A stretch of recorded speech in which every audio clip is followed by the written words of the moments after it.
Ноќеска конечно е окончана дводневната битка на противпожарните единици и на голем број граѓани со огнената стихија, која ги зафати ридовите со сува трева и со борови насади и се закануваше да се расшири на првите куќи во периферните населби.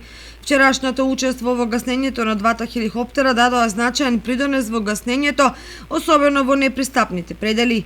Денеска будно ќе се следи ситуацијата на терен за да не дојде до евентуално ново пламнување на пожарот на тоа што малку остана неопожарено, како што вчера се случи. Како мерка на предпазливост, екипи на противпожарните единици дежураат на критичните места на теренот. Истовремено, денеска ќе започнат да се анализираат причините за пожарите, како и последиците од истите. Од тој аспект, добро е што во пожарот нема жртви ниту посериозни повредени. Единствено до сега е регистриран еден пожарникар кој вдишал чад и имал помали здравствени проблеми, а на повреда при гаснењето се пожалило и едно цивилно лице. Големата штета сепак е предизвикана кај повеќе десениските борови насади од зелениот појас околу градот, кои во голем процент се уништени.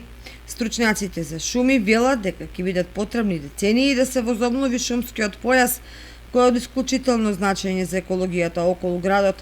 Инаку, најголемиот товар во борбата со пожарот го понесоа пожарникарите од Кочани, помогнати со единиците од Штип, Виница и Македонска Каменица. Сите тие повеќе од 2 деноноќи работеа во пеколни услови, дежураа по ридовите и ја контролираа огнената стихија, која е една од најголемите во поново време во општина Кочани.